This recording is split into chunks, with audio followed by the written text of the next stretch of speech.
Hello everyone and welcome to a new episode from Careers Talks. Today I have Karim. Karim studied civil engineering and moved across different types of consulting firms.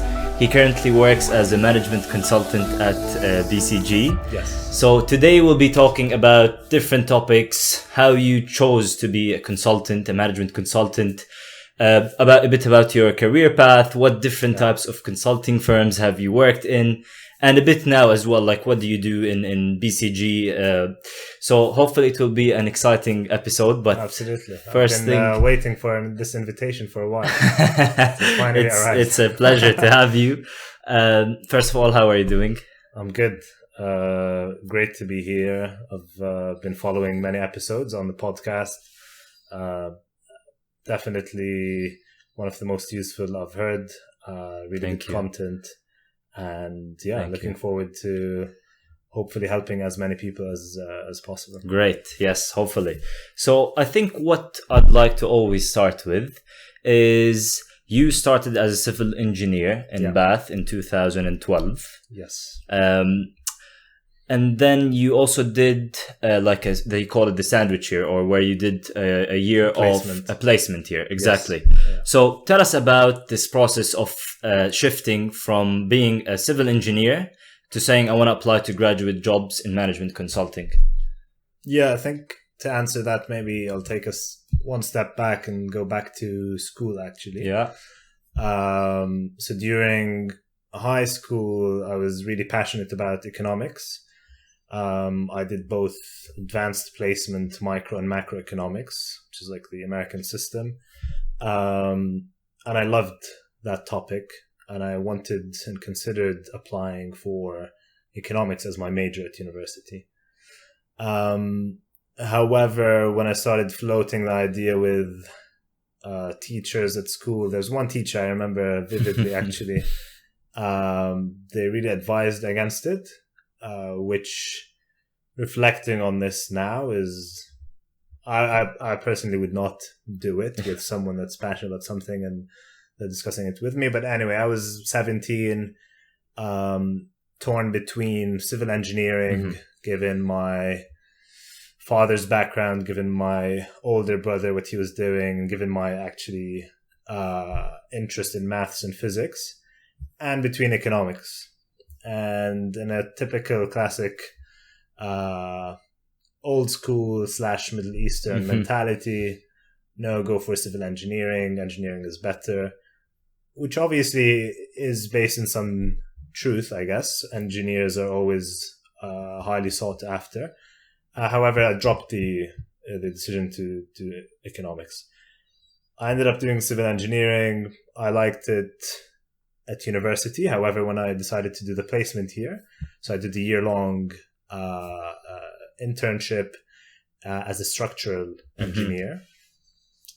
And that, although the team and the company was amazing, I found the work a bit repetitive and boring, to be completely frank, because as a structural engineer, you're designing a building. For example, I was working on university libraries, 4 or 5, sometimes 9 floors high.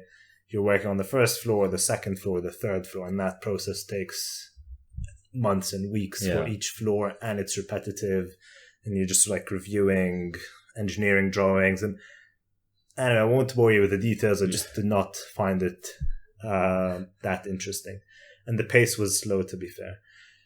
And that was meant to be for 12 months. I think by the 6th month or so, I decided, okay, this is not for me. So I started looking elsewhere to do summer internships because I was going into my final year at university. And that's when I landed an internship at EY in their transaction advisory services team. That was definitely more interesting to me than engineering. And therefore, I took the decision to start applying for graduate jobs in my final year at university, jobs in management consulting.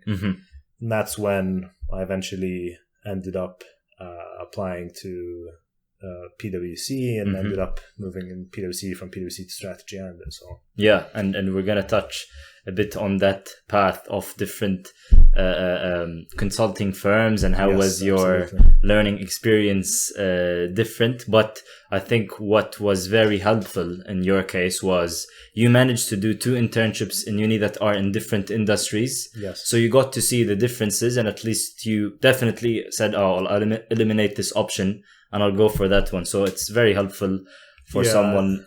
I can't stress enough, I think, for anyone at university or even high school, the importance of doing as many internships and, if possible, a year-long placement, which is doable in the UK, because that is what really gives you tangible insight into what you will actually be doing. Yeah. Yeah, definitely. I agree.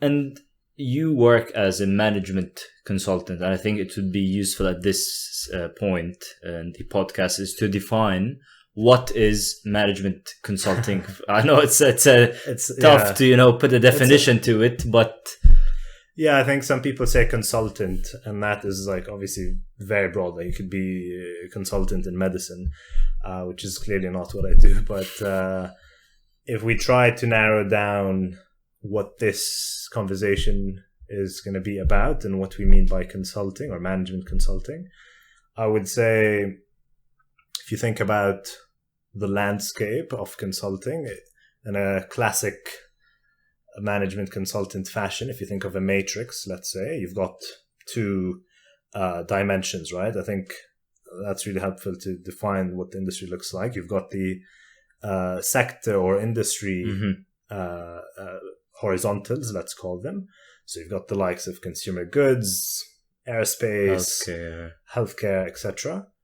And then you've got the functional verticals, let's call them. So you've got, for example, again, different people could cut these differently, but at a high level, you could say there's strategy consulting, there's operations and implementation consulting, there's technology and digital consulting. And then you could say there's a list of others which are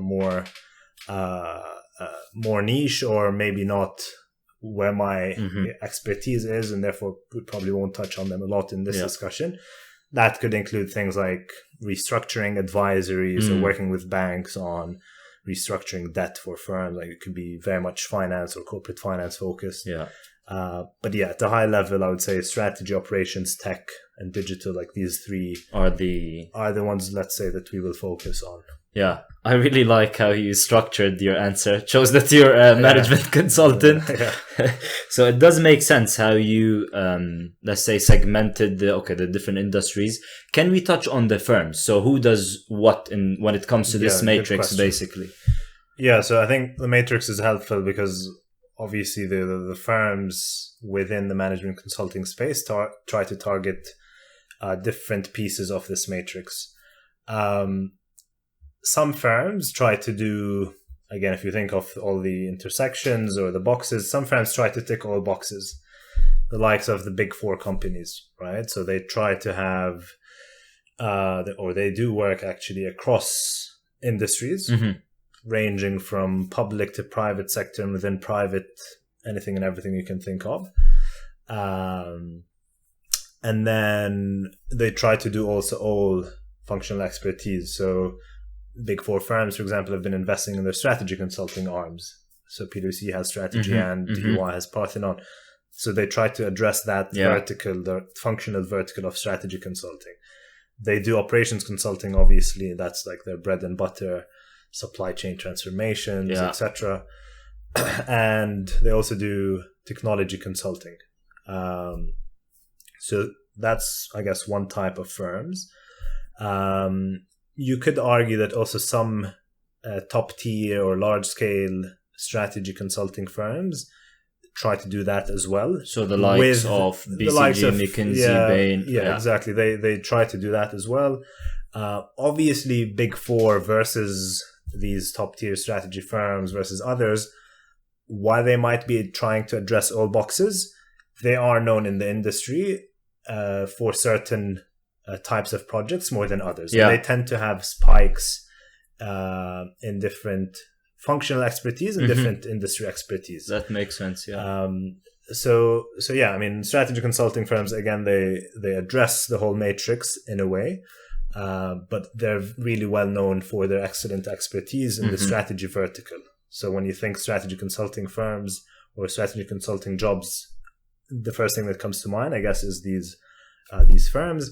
And then you've got firms that try to tick certain but not all boxes. So you might have, or certain verticals or certain horizontals. So you might have actually a strategy consulting firm. So that's different from Big Four and different from the strategy ones. I guess now you're touching on a third category, let's say. Yeah, the ones that, and that doesn't mean that the Big Four don't and do the that. Strategy consulting firms are in the same bucket. They're different, but I think their scale, at least, allows them to address almost all boxes.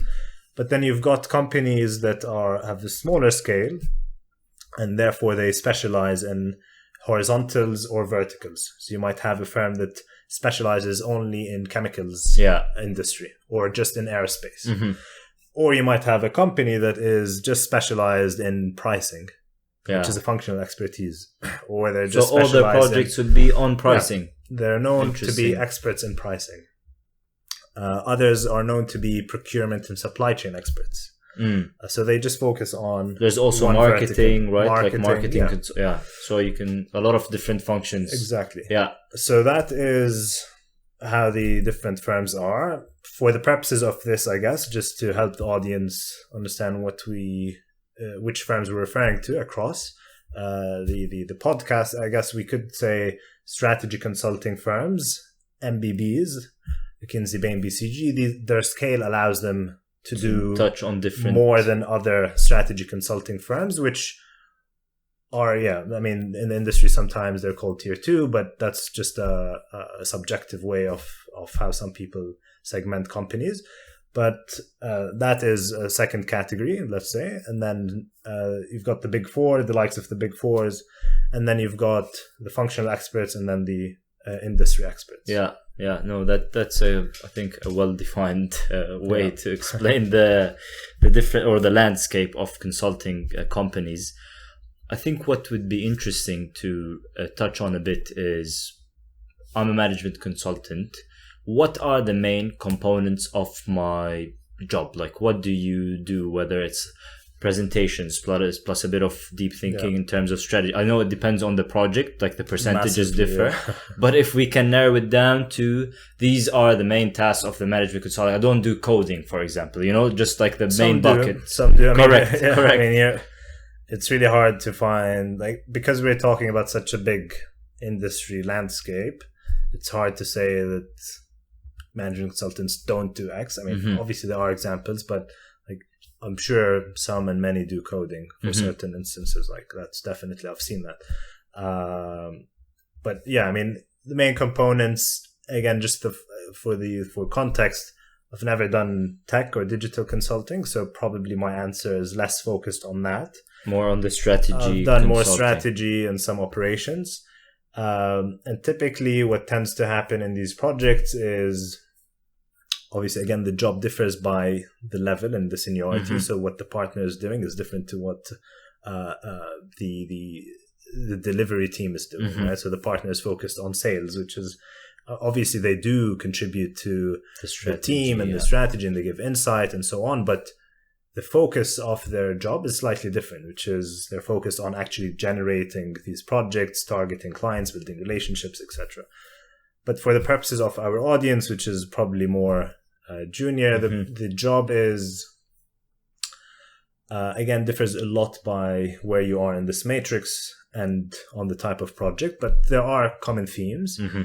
One is obviously understanding the context with the client. So there's a lot of client interaction, which goes from start to finish in the project. Some projects you're in front of the client every day. Others, maybe you have weekly touch points and everything in between. But there is client interaction to define the problem, to define the approach with them and advise them on the approach, and then to maybe run workshops, do interviews, gather data from them. So the different client stakeholders help you in different ways, but that is one key theme. So if you're someone that likes dealing with clients, dealing with senior stakeholders, especially in consulting, strategy consulting firms, you deal with really senior C-suite executives. That is one component. In addition to the client management component, obviously there's the problem solving, and that could entail different tools, right? Like you could be working on PowerPoint, on Microsoft Excel, you could be doing some Python or Alteryx, and the list goes on. But that quantitative problem solving is key. Obviously differs by project. Some projects don't have that much quantitative problem solvings. They're more about qualitative. Some have both. It differs. So that's another component. So you might be building a model on Excel and then taking the insights and presenting them in a clear way on a PowerPoint deck, for example. So that's like the bread and butter. PowerPoint, Excel, you use a lot. Besides that, there's obviously teamwork. So you're working in a team, both the direct team, but also sourcing experts, bringing their insights through expert interviews. So that is another component, the teaming and the different layers of teaming, the direct team, the broader team, which could include the working team from the client side, but also the broader landscape of involving internal experts within your company, but also external experts. So without going into the details of each project, I think this is a good summary of the common themes across projects and what you tend to do. And as you grow in the company, I know it also again differs based on the company and the types of projects. How does your contribution to a project differ? Like if you're junior, how is that different from the person above you? Let's call, like, I know that also the levels are called differently in different firms. For sure. Well, let's say junior, mid-level, and then the very senior people, just to make it. Yeah, I mean, without going through a lot of details, senior level partners, they're focused on, as I said, sales and building client relationships. And they obviously provide overall guidance for the project. They are involved in key decisions and the decision-making process that supports that. So when you get to the recommendations and what the analysis is doing, they're not going to be doing the analysis, but they might be directing which analysis to do because of their seniority and their expertise. And they're also discussing the results with the team to define recommendations, for example. But that's like 30%. 70% is on generating the projects. And also, I mean, we missed that in the percentages, but there is 10-20% also internal jobs. Some partners are focused on the recruitment efforts in the company. Others are focused on, developing certain expertise or certain industry intellectual capital. So that's the senior. The mid-level is focused on usually 1 to 2 projects. Obviously, there are levels within the mid-level, but let's say 1 to 2 projects. And what they do is they're day-to-day involved in what the team is doing, what the analysis that they're doing is focused on. They provide guidance when the junior team members need help, but they're not the people building the Excel model, let's say.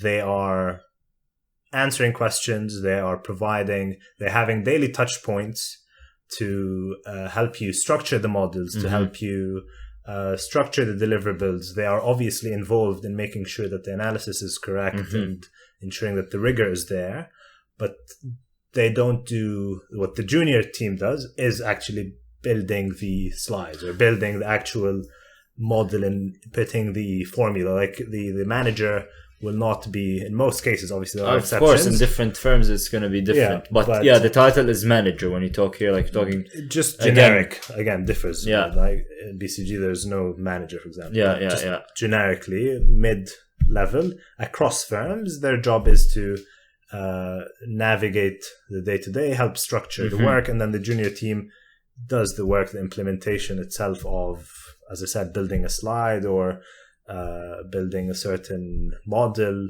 and so on. And again, it differs by how firm, junior you project are. Like if you're very type, senior, if you're very junior, it's your first project. The manager is way more involved than if you are someone who's been doing the job for 3 years, for example. That makes sense. But that's the high level how it differs. What's interesting about you is, and touching a bit back on the different types of consulting firms, you've tried boutique, you've tried the Big Four, and you've also now in one of the MBBs, which is McKinsey, Bain, BCG. Yeah. How was your learning experience different, for example? Yeah, I think each chapter definitely added a lot to my experience and shaped the person and the consultant I am today. But as we discussed when we defined the landscape, different firms have different spikes by different functional and industry spikes. And I was lucky to get the best of each of the three different worlds, I guess. Yeah.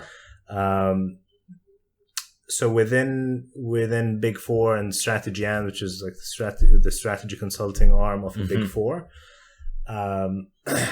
what was helpful there is having the broad range of both functional expertise and industry expertise. Yeah. So as someone that just started in consulting, that was helpful because that gives you the chance to work across different industries, which is different to a boutique where the focus is on a certain niche, right? So as someone that just started, it was helpful to have that diversity. And also companies with large scale. I mean, all companies obviously invest in training and so on, but companies with large scale obviously have structured L&D training programs. process, So that is obviously helpful.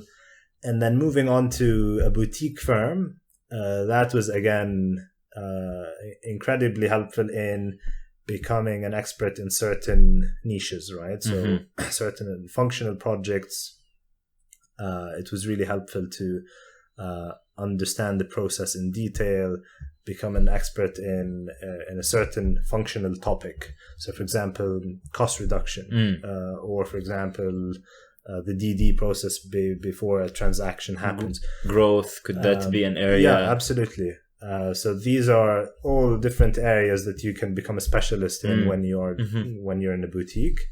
And then BCG, again, massive opportunities.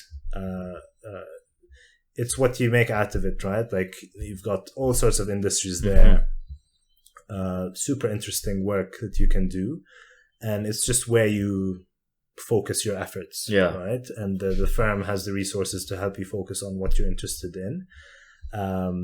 And I think what really makes it stand out is the amount of, as I said, the structured training that you get. The caliber of people is top notch. So you actually are dealing with like if you want an expert on zero-based budgeting in industrial goods, you have it. If you want an expert in sustainability, we're talking about the MBBs here. MBB specifically just because it's the most recent and the current experience that I have. Obviously, that doesn't mean other firms don't have that, but I think BCG is really well known for that, which is bringing true industry and functional expertise to clients. Whatever the project is, there is an expert inside BCG that exactly knows how to navigate that problem. And if for whatever reason there needs to be another expert to complement that, and the firm targets the right people to bring them on board, maybe on a short-term basis, whatever. But I think from my experience so far, all the experts are within the firm. So that really gives it an edge because that makes the delivery team really cut to the chase, get to the point, define the right analysis to do, what to look for, what to ignore, because what to ignore is really important. Right? You don't want to spend 80% of your time on the wrong analysis, right? And having that industry or functional expertise really helps. That's like a big differentiator, I would say. Another one is it's really fascinating how these big firms and MBBs, I think, are known for this. They have a lot of cross-border collaboration. Yeah. And that allows the intellectual capital to move from one team to another. You could be a team in London getting the insights from a team in Singapore that has done a similar project. And that obviously helps add value to the client by shaping the right scope, the right things to look for, as we said, and so on. So that's really important. And obviously the culture, when you have people who are all passionate about what they do, they're very driven, they're very smart, that is a high growth culture that allows you to develop your career in the right trajectory. Yeah, that makes sense.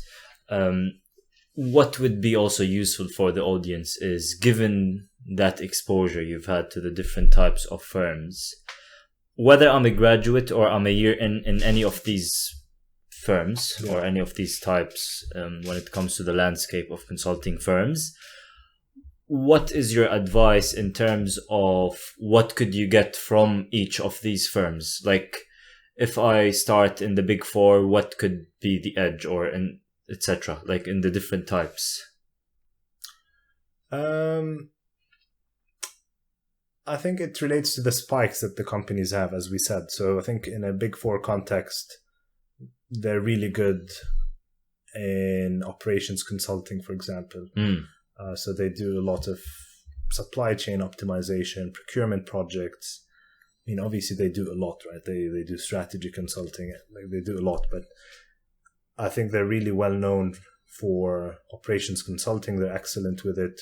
So if you're interested in that, for example, I would try to target a Big Four company that is a specialist in that.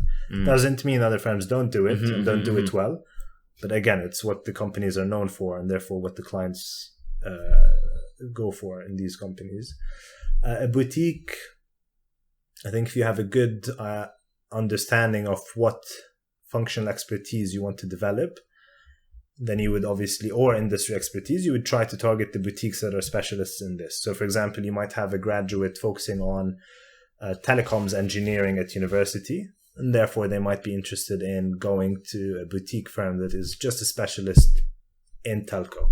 And therefore, That's you know that actually yeah. everything you're doing is going to be telco focused. That's what you want to do. Or you might come from a pharmaceuticals background, and therefore you just want to do pharma work. Or you might go finance. for a boutique. Yeah, so that's the industry boutiques. I think that's There's the functional interesting. boutiques. Like Yeah. if you want to do, you come from a finance background, as you said, and you want to do restructuring, FTI is really well known for its restructuring practice, for example. They do a lot of financial restructuring with banks and with companies.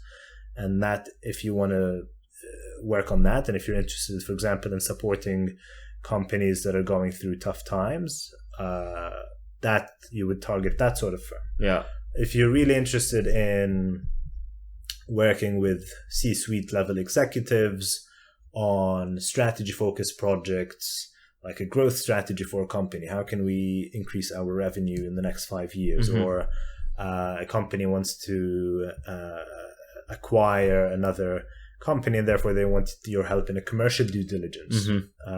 So, for example, there's a lot of work with private equity firms. You might want to go for a strategy consulting firm.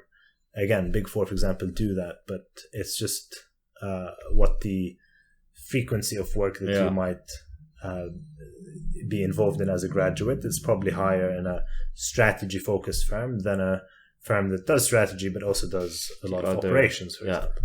So it depends on what you want to focus on, and that's where the internships come into play. If you've done an internship in an operations-focused firm and you love that, then obviously that helps you target your applications for operations-focused companies or implementation-focused companies.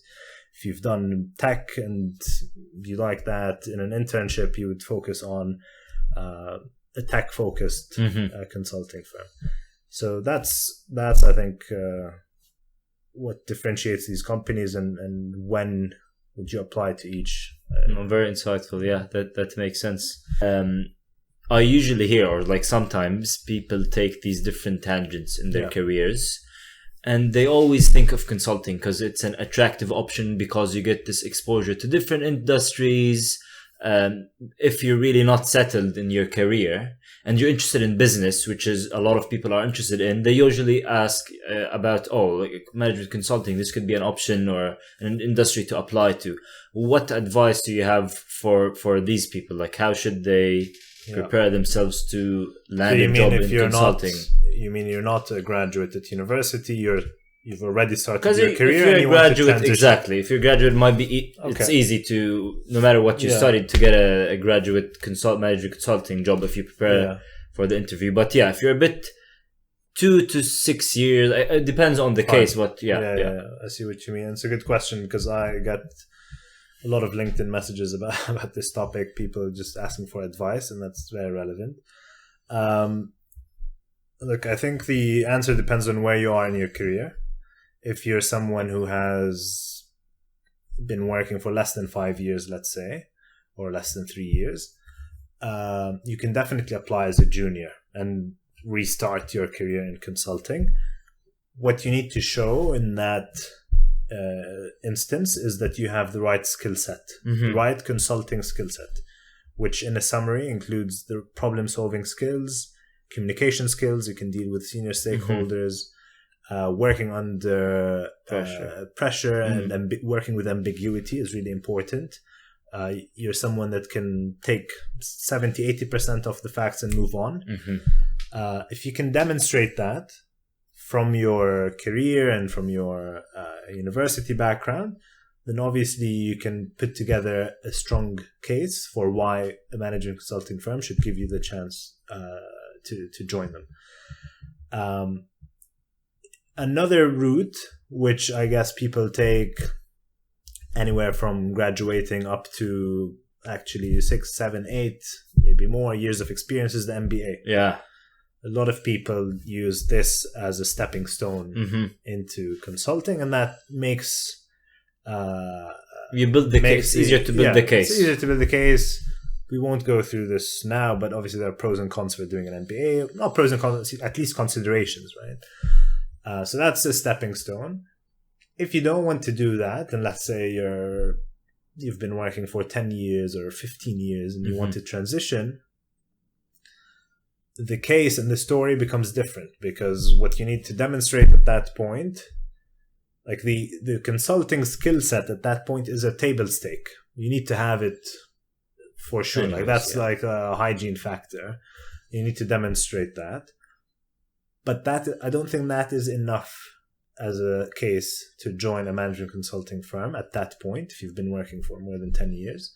I think you need to show that, again, back to our matrix, you need to show that you either have industry expertise, so you're an expert in telco, you've been working in telco, or you're an expert in e-commerce, and or you have functional expertise. So you're someone that has been working in the corporate strategy team of a big firm, and you've been involved in so many transactions. You know how to do the due diligence process, or you know how to deal with post-merger integration issues. So you could join a company with that case. So I think that's more nuanced, depends on the case-by-case basis. But yeah, in summary, if you're that senior, you need to show that you either have the industry expertise or the functional expertise. And what proves this, I remember before we started, you told me that, there's like doctors that apply to BCG and they come, and you mentioned that in the interview, like these experts, definitely the experience they've gained in their field, no consultant would have it if they've always been in consulting, because he's a doctor and he has dealt with patients, understands the healthcare end to end, etc. So it applies to exactly all the industries, right? 100%. So definitely a person like this is needed, even if they don't have the functional expertise. Like they don't know anything about building a strategy, or they don't know anything about, building a tech solution, etc. It depends on where you are in your career. If you're a doctor that's been working for 20 years, you need to ask yourself the question, if you're happy to take this, if you're happy to transition into a mid-level, you're not going to become... You're not going to be, I mean, you can actually join an expert track and be an advisor, for example, if it's needed, if that company needs that expertise. But yeah, it really depends on the role you're applying to and where you are in your story. But at the end of the day, these are all firms, they're companies, they're businesses. And all businesses across industries are there trying to get the right talent. So you need to show that you are the right talent. And the way to show that is obviously having the consulting skill set, which we discussed, communication skills, problem solving, etc., dealing with clients and senior stakeholders. But also, as you become more senior, you really need to highlight either the functional or the industry expertise. Yeah, no, that makes sense. And around that area, maybe what would be useful is let's really understand the interview process in the 3 different types. And let's focus on MBBs because you're recently been through the process. Yeah. Let's say I'm a person, I want to land a job at each of these types of the firms. Like I'm applying to PwC or whatever, like these 3 different types. What is the interview process like? Yeah, I mean, 2 things before answering this. One, let's assume that you are the right candidate. You've done the things that we discussed, which is show in your CV and in your experience that you have the right skill set, right? Because that's important. Because if you don't have that, then even as a graduate, right? Progress. Yeah, as a graduate, you need to demonstrate that you have problem solving skills. You have been exposed to senior people. You've been presenting in, I don't know, a conference, or you've been involved in some sort of venture. There's so many examples, right? But you need to build the right case, CV, the right resume. That is one. Let's assume you have that. And B, I think the answer I'm going to give is not specific to a certain firm. This applies to each type of firm, right? So if we want to address quickly the non-strategy firms, okay. At a high level, the process typically includes an online application, which obviously includes a CV, sometimes a cover letter, sometimes some motivation questions like why are you applying. Moving on from that, you might have an HR interview. So you might be asked like certain behavioral questions, or you're trying to understand your motivation, trying to filter through some candidates. Basically, that's the idea of the HR interview. Moving on, you might be, especially if you're a graduate, or not a graduate, but if you're applying to more junior levels, you might be invited to an assessment center where you're put in a team environment to test your teaming skills. You might be presenting something. You might be doing some of the online tests again in person. So that's like the assessment center. And then you move on to interviews, or one interview or a few interviews with directors or partners or managers in the firm. And these are in non-strategy consulting firms, from my experience. They are not case driven. They're more behavioral. They want to check that you're the right fit, that you have the right skills. But they're not case driven. And we'll get to this now, which is now shifting the answer to the strategy consulting firms. The process is slightly different. Again, probably differs by geography, by firm, but from my experience, it's something along the lines of the online application, which again includes CV, cover letter, etc. Then you move on to online tests. They might be similar to the other non-strategy firms, or more recently they've been more innovative. Firms have been more innovative in the type of tests they give you. It might be like a game where you need to demonstrate that you can think strategically and that you can work under pressure. So that's one step. And then from there, I think most strategy firms have a similar sort of approach, which is you have anywhere from 3 to 5 on average, maybe 4 interviews, typically spread out on 2 rounds. So it could be 2 interviews in the first round, 2 interviews in the second round. And typically the people in the first round are mid to senior level, and in the final round, senior people. So it could be senior partners. And then what these 4 interviews entail is very straightforward, right? Let's say an average interview is 45 minutes. The first 15 minutes will be a behavioral question. You, why our firm, why consulting? Not typically why you and why consulting. Okay. I think what they're trying to ask for, from what I've seen, is not really the motivation, but past experiences. But the skill set. Yeah. Do you have evidence that you are a strategic thinker, that you can solve complex problems? That's like one dimension. They might be testing your teaming skills. Can you work effectively in a team? This be tell me about a time questions? Yes. Or yeah. Okay. Yeah. When have you worked under pressure, or when have you failed, and how have you addressed that? When have you solved a complex problem? That sort of thing.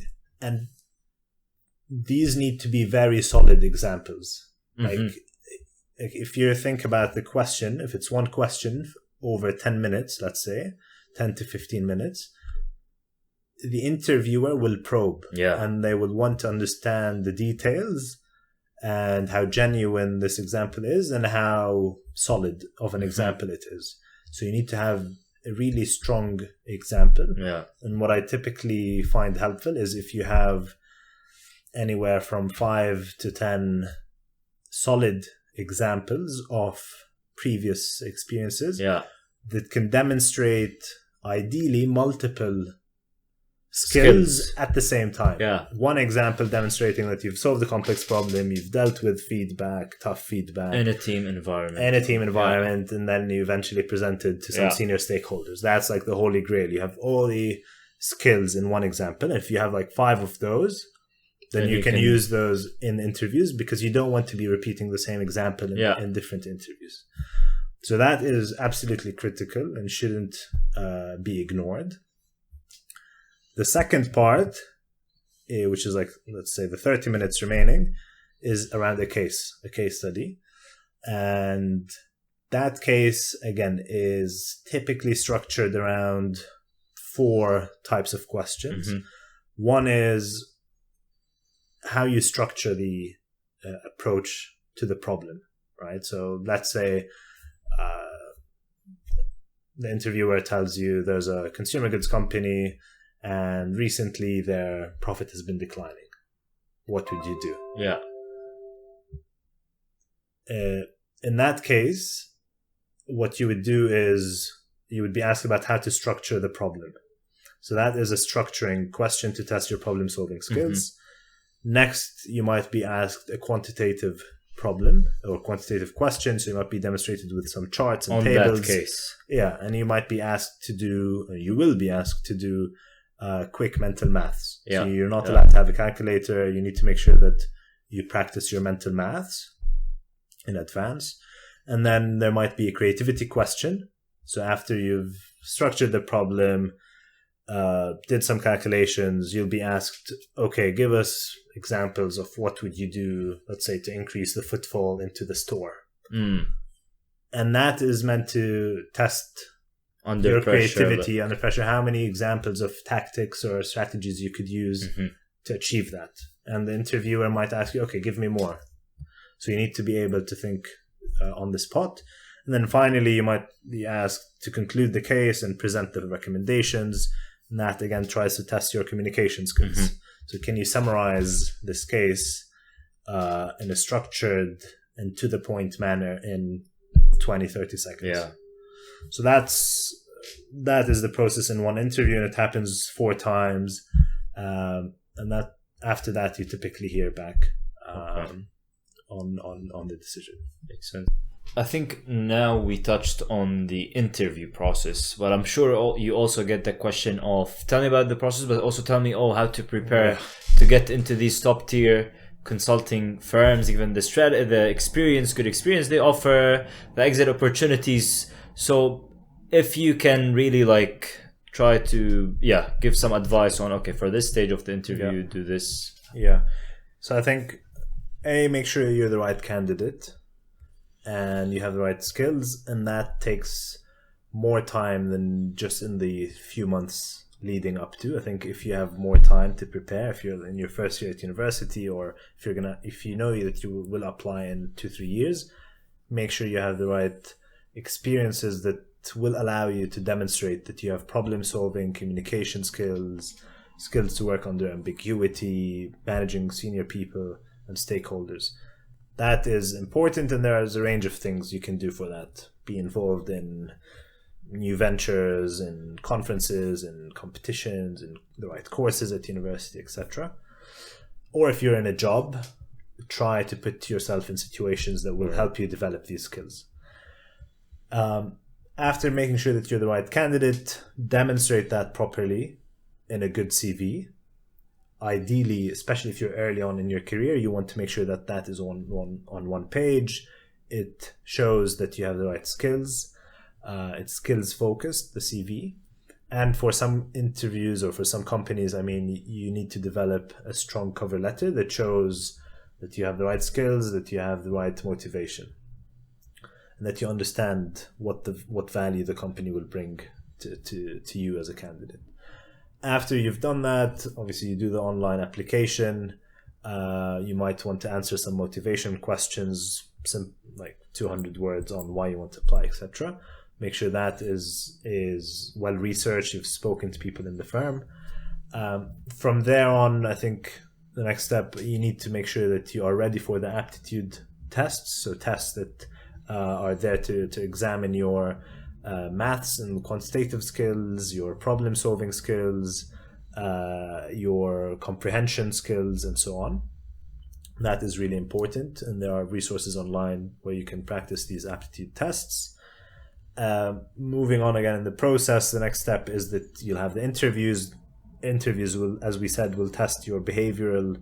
There's a behavioral part and there's the case part. On the behavioral part, make sure you have, as we said, 5 really solid, or at least 5 solid examples of situations that can demonstrate that you have the right communication skills, problem solving skills, leadership, like from your teamwork, past experiences. Yeah, exactly. And these need to be proper, extensive, solid examples that are convincing, not a very high level small example. Like, it needs I to did be, this presentation on. It needs to be a rigorous one, because you will be asked detailed questions about that. And then finally, and most importantly, something that takes time is preparing for the cases.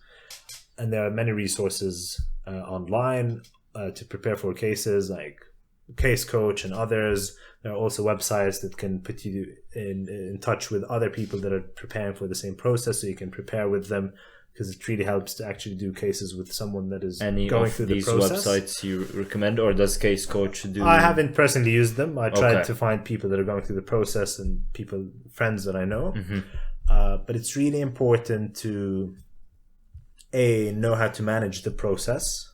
There are things that are good to have as habits when doing the cases, whether it's the note taking, whether it's how you summarize the case at the end, whether it's the clarifying questions, the mental maths. Like, there are things that you can definitely do to prepare.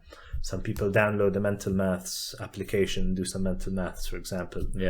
So that these hygiene factors, you should get them right. There's no excuse for not getting them right. Because if you get them right in the case itself, you're focusing on solving the problem rather than what you need to do. So get the process right. And then in the case, all your mental effort is just on, how do I get to the right answer? Right, quote unquote, right answer. Because there is no right answer in some cases. And the other piece is obviously having done a good enough amount of cases that you are familiar with the typical candidates. So there are cases that typically show up, or types of cases, and obviously it would be good to have a clear way of how you want to approach those.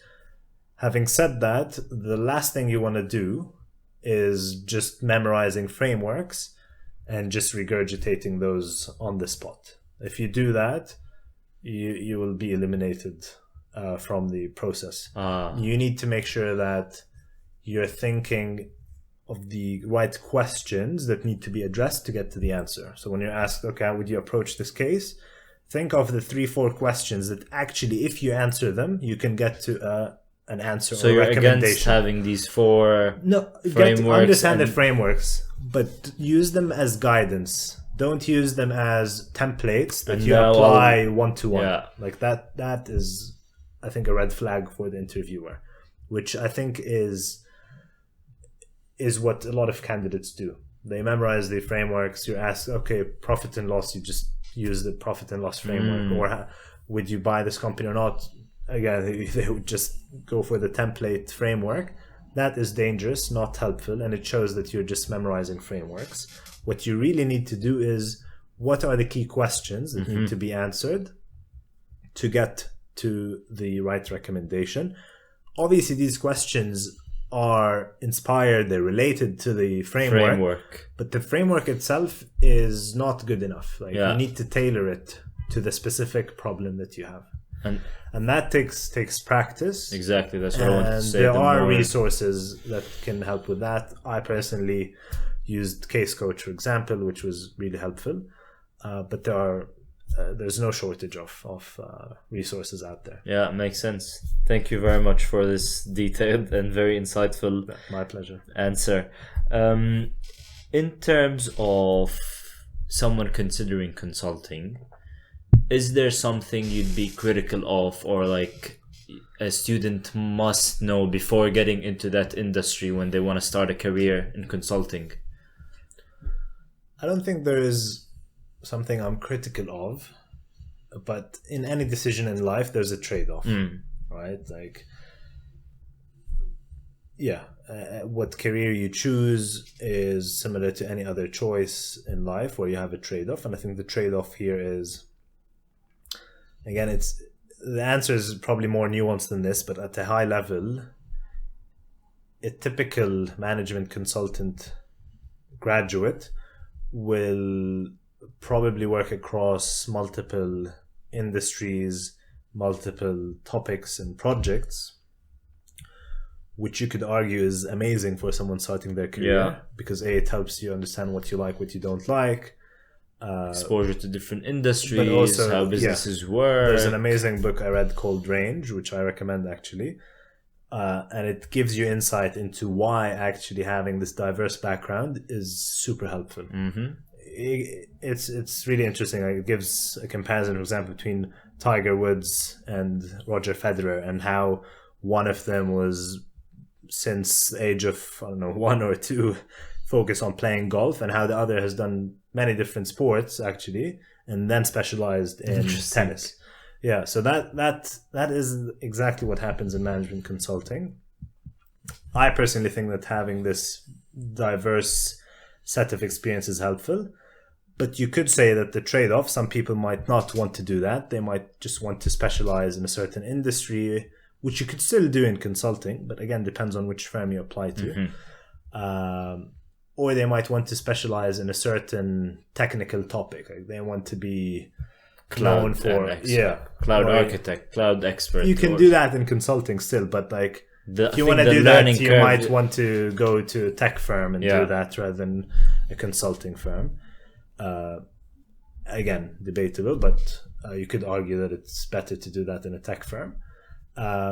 Someone else might want to be an expert in some deep technical topic in chemistry or AI or physics, and if you want to do that, then you wouldn't choose consulting, right? If you want to be an expert in a niche, you might just as well go to that niche and specialize. That makes sense. I think that's the trade-off that you need to consider. So if you're someone that's not very sure of what you want to do, and you want to explore different industries and topics, consulting is definitely highly valuable to achieve that. And to follow up a bit on that, what are the exit opportunities? Like, let's say I've been working in consulting now for 2 to 4 years. I want to leave. What could be some options that, of course, it again depends on my case, what projects I've worked on, what industries I've worked on, but what could be some of the main paths that people take, let's say? If you can very nuanced, right? Like, the range of things is endless. Depends on what have you done in your consulting career? Yeah. If you're someone, for example, that's been doing a lot of private equity work, you might want to join a private equity firm, for example, in their value delivery or in their you could join an investment role, but less likely, given that you need some corporate finance and M&A skills. But yeah, that's like one option. Some people go into the entrepreneurial path and they build their own ventures. I'm just literally trying to think of the leaving emails that that I've received in the different firms that I worked in, and try to think of where people went. Startups, definitely, yeah. Maybe more scale ups, I think. Yeah. As you start scaling up, Yeah. I think the consulting skill set and experience becomes more valuable. Operations. Yeah, I mean, obviously, you could join a corporate in a range of roles. Some people join the corporate strategy teams. That's like the typical example. Corporate strategy in a big S&P 500 firm. Yeah. Some people Product sometimes try to specialize in a certain field in consulting, so they might become an expert in a certain boutique maybe later on in their career. But yeah, I mean, the range of things is really endless. It depends on where your experience lies. Yeah, makes sense. One question that's not related, but I think would be interesting to see your perspective. You've worked mainly throughout your life in the UK, but you've had some projects in the MENA region. If I'm a graduate and I'm considering to work in countries like in Dubai or the Gulf versus working here, what could be the main differences in consulting firms, if you can pinpoint some major ones that I should consider if I have the choice of applying to these both, like the two regions, like UK versus the Gulf? Ideally, you want someone that's done both. Yeah, I've done projects, but I haven't been employed by an office in the MENA region. From what I hear and what I know, I think one key consideration is the types of industries you want to be involved in. So if you if you think of the UK economy versus the Saudi economy, obviously the split by industry is different, and that by itself affects. Yeah, that dictates what sort of consulting you'll be doing naturally. So that is one thing you want to be mindful of, like where's the economic activity happening in that country, because the projects are likely to follow that. So if you want to be, I don't know, like what's a good example, but if you want to work, for example, in Saudi, Vision 2030 is driving a lot of public sector work, for example. If you enjoy that, then definitely Saudi is big on that, right? Like the Middle East is big on that. I mean, if you want to be involved in some chemicals or industrial goods or automotive manufacturing, then maybe you won't target a Middle East office. You'll probably target the London or the German office, right? Berlin or Munich, because that's where automotive companies are. So I guess that's one consideration. Obviously, the work culture differs, but I haven't really experienced the work culture in the Middle East. But I hear different anecdotes that you can probably ask a guest that has worked in the Middle East to give their insight. But yeah, I think the industry thing is definitely one consideration. Pay is another one. Pay definitely. Pay makes a difference. Yeah, I mean, in the Middle East, there's no tax, but that applies to any job, like not just consulting. So that's another consideration for sure. And scale a bit, or you wouldn't say that's an argument, because in UK you might work in a project all around Europe, or doesn't really apply. Not really. I mean, No, Like, let's say learning experience, not scale, or still not the case to make. no, I don't think so. I mean, you want to make sure that the company itself Is- has scale in the region. Yeah. Okay. Yeah. If you go to a company that has 1,000 people in London, but only 10 people team in Makes sense. in Dubai, then clearly the approach will be different. The learning opportunities will be different. Your ability to choose what industries and what types of projects you want to do will be different. So scale differs, but that's not really like a regional or a country specific thing. That's a company specific thing. Yeah. Where's the company and its growth trajectory within that region? That differs. No, that makes sense. That makes sense. To conclude our interview, as a consultant, you've worked for 5 to 7 years. You've dealt with, different clients, different types of people, different even regions in the world. You've traveled to, I don't know, different countries, Switzerland, Italy, Dubai, and and also different life events that you came across. So what is some advice you have for people just starting their career, or people who started already, like the youth, let's say? Yeah. I think one key thing is to keep an open mind. Mm-hmm. I think that's really, really important, and some people miss that. And what I really mean by this is plan and have an intention, but don't plan with rigidness and don't be strict with the plan. Have an open mind, look around you, see what's coming, what are the different opportunities you can be involved in. If, for example, you're in consulting and you're staffed on a project that you might think this is not the best project, it's not going to be as interesting, still enjoy the process and go into the project or into any venture or into any experience with an open mind, because I really think that everything happens for a reason. And if you're staffed on a project, I'm certain that you can learn something from it. Yeah. And if you're presented with a new opportunity, don't block it just because it doesn't match the rigid plan that you've put together. So while you plan with intention, keep an open mind. I think that is really important. Maybe another thing I would add is giving back to people around you. If you are someone who's been working for 5, 6, 7 years, and people reach out to you on LinkedIn, or they're asking for your advice, or even in the company itself, if you have someone more junior to you and they're asking for help, I really think that giving back to people and giving your time is really valuable, because time is the most valuable thing you can give. I think is critical, because that's how you contribute, that's how you fulfill your role as a person in society.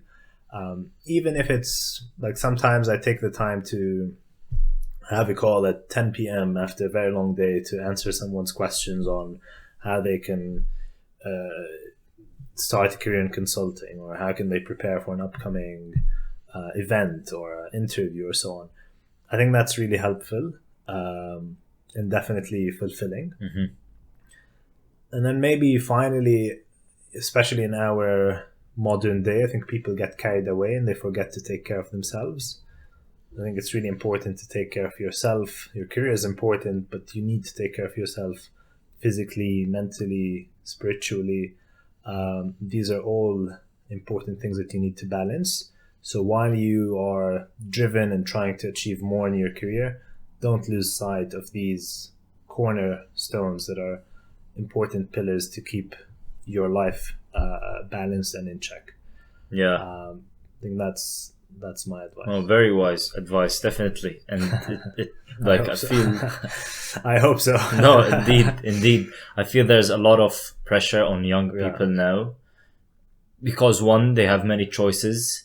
2, you get to see a lot of people who are succeeding by 30, and you feel like the need to get there by 30, and if you don't make it, like what I'm gonna do. I don't want to work all my life. So there's always these thoughts that come to people in my generation, where you need to keep in mind that there's also other important aspects in life that can really make your career fulfilling. And it doesn't have to be that you've like sold your first business by 30. It might be as fulfilling if you make sure you're keeping your physical, you're in shape, basically, like the points you mentioned. I mean, this is more of a philosophical question, maybe for a different podcast, but I think it's how you define success, and I think modern day society is defining it in a certain way that probably ignores certain life aspects that are quite critical. People's self-worth and how they measure success, I think in our modern day society, is a bit out of balance, but I guess that's for another discussion. Fair enough. I really want to thank you for your time and all the advice and insights that you gave. My pleasure. Much appreciated. And thank you for watching, and don't forget to watch us in the next episode. Thank you, Karim. Thanks.